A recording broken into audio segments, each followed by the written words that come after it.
Behind closed doors.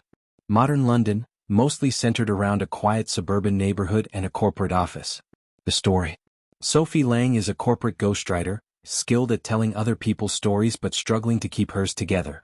She recently moved into a cozy but slightly eerie townhouse in South London, hoping for a fresh start after a messy breakup and a failed career move. Across the street lives Helen Marsh, a woman Sophie barely knows but has noticed. Helen's house is always impeccably tidy, but Sophie often hears muffled arguments and strange noises late at night. Helen seems perfect from afar, but Sophie senses something dark lurking beneath the surface. One evening, Sophie finds Helen collapsed on her doorstep, bruised and shaken, whispering, "They're watching. He's not who he says he is." Helen disappears the next day. Unraveling secrets. Sophie becomes obsessed with finding out what happened to Helen.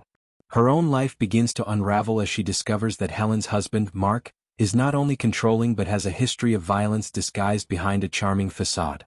Sophie uncovers a string of women who disappeared mysteriously, all connected to Mark's previous jobs. Secret phone calls from Helen's phone to unknown numbers. A hidden journal filled with cryptic warnings and fearful entries. Sophie starts receiving anonymous messages warning her to stop digging. The psychological descent.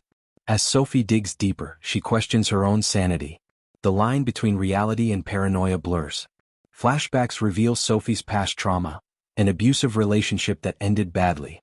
Could she be projecting her fears onto Helen's situation? Her friends worry as she isolates herself, but Sophie feels compelled to uncover the truth before it's too late. The climax.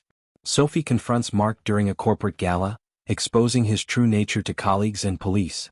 But Mark turns the tables, accusing Sophie of stalking and harassment, exploiting her fragile mental health history. In a tense standoff at Sophie's house, Helen suddenly returns, alive but changed, determined to take down Mark once and for all. Together they trap Mark in his own web of lies, recording his confession. Epilogue. Helen moves away, free at last. Sophie starts writing her own story, finally finding her voice. But late at night, she still hears whispers from the past, reminders that some doors once opened never truly close. 9:08 a.m., June 23, 2025, Faraz Ahmed.